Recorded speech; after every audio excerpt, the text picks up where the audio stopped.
अक्ल भी खुदा देता है, जुबान भी खुदा देता है। अक्ल भी खुदा देता है, जुबान भी खुदा देता है। उस्ताद वो समंदर है जो दोनों को बढ़ा देता है। Respected Safdar sir, with my dear fellow listeners, Assalamu alaikum to all of you. I am Siraj Shabir, class 8th. Today I am here to deliver the presentation about DPSP. First of all, what is the full form of DPSP? Directive Principle of State Policy. ये instrument of instruction state जो administrative के लिए policy बनाई गई है, उससे कुछ principal दिए गए, इससे कुछ प्रिंसिपल दिए गई है, उससे एज ए डायरेक्टिव है. So, foresight of the Constitution makers challenges by bringing equality and well-being of all citizens. ये certain policy were recovered for handling all these problems. These guidelines were non-justiciable. These guidelines are non-justiciable in Constitution, but they are not made legally enforceable. जिनको हम court में enforce नहीं कर सकते हैं. Some guidelines were non-justiciable. If they are non-justiciable, then why would government work according to them? अगर ये non-justiciable है, तो government क्यों करेगा काम according to DPSP? And these non-justiciable in nature. That is, they are not justiciable in nature in court in law. So मैं बोलूँगी last में ये बोलूँगी कि जो ये DPS की जो ये प्रिंसिपल था, वो हमने कहाँ से अडॉप्ट किया? वो हमने आयरस कॉन्स्टिट्यूशन से अडॉप्ट किया है. सो मैं से हमने इसको अडॉप्ट किया है. उस्ताद हमारे स्कूल में जो उस्ताद होते हैं, हकीकत में यही कौम की बुनियाद होते हैं. Thank you so much for joining me. Now stay blessed and फी अमानिल्लाह. Assalamu alaikum to all of you. My name is Umaysa Shibir from class 8. Today is my presentation on fundamental rights. Fundamental rights means बुनियादी हुकूक. There are 6 fundamental rights. First one is right to equality. All the citizens are equal before the law. हमें हर एक इंसान के साथ equally treat करना चाहिए, चाहे वो अमीर हो या गरीब. Second one is right to freedom. हमें बोलने का हक है, हम अपने थॉट एक्सप्रेस कर सकते हैं. Third one is cultural and educational rights. जो लैंग्वेज हम यूज़ कर रहे हैं, वो लैंग्वेज हम यूज़ कर सकते हैं और कोई भी काम हम शुरू कर सकते हैं, बट इलीगल नहीं होना चाहिए. फिर fourth one is right to freedom of religion.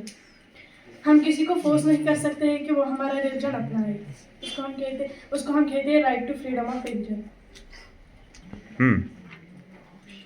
और right to constitutional remedy. Right to constitutional remedies का मतलब है कोई हमारे हक नहीं छीन सकता. हम उसके खिलाफ आवाज़ उठा सकते हैं और कोर्ट जा सकते हैं अपने राइट्स हक से. My name is Sahar Guzar from class 8. Today my presentation is Constitution and its types. What is a constitution?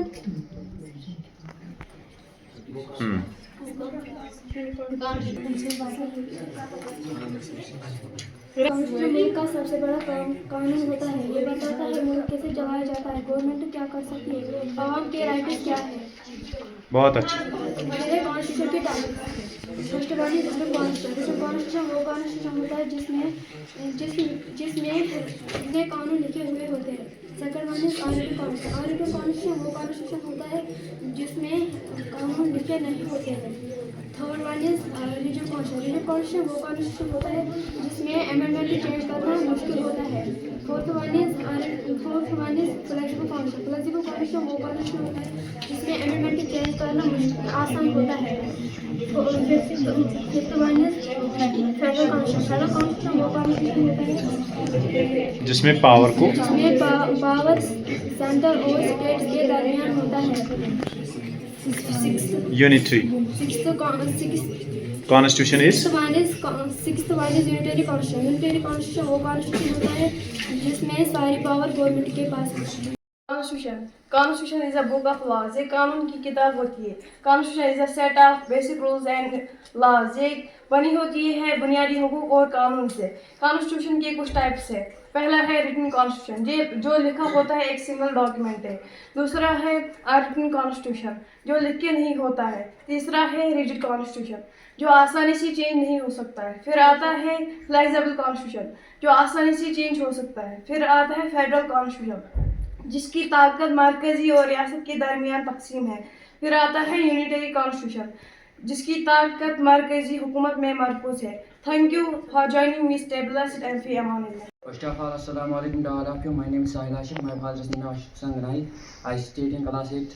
I live in Carbon Sudan. Today I will present here a presentation on fundamental rights. Our constitution gives 6 fundamental rights which every citizen can follow. First is right to equality. Right to equality एक ऐसा right है जिसमें हर कोई citizen equally treat किया जाता है. Second one is right to freedom. Right to freedom एक ऐसा राइट है जिसमें हर कोई आज़ाद है. Third one is right against exploitation. हमारे इंडिया में बच्चों और औरतों को बाहर के देशों में ट्रांसपोर्ट किया जाता है. उसको ख़त्म करने के लिए हमें कॉन्स्टिट्यूशन ने एक राइट दिया है जिसको हम कहते हैं right against exploitation. Fourth one is educational and cultural right. हमें एजुकेशन भी हासिल कर सकते हैं और अपने कल्चर को भी प्रैक्टिस कर सकते हैं. Last one is right to constitutional remedy. Right to constitutional remedy एक ऐसा राइट है अगर हमारा कोई राइट वायोलेट हुआ तो हम कोर्ट जाकर ये राइट हासिल कर सकते हैं. बहुत अच्छा. Assalamualaikum warahmatullahi wabarakatuh. Myself Seema Sabza from class 8. Today I am here to tell you something about political science. So what is political science? Political science is the study of government, politics and political activities. Political science जो है इसमें हम हुकूमत, सियासत और सियासी सरगर्मियों के मुतल्लिक पढ़ते हैं. It experience how country is governed, how laws are made and how power authority work in society.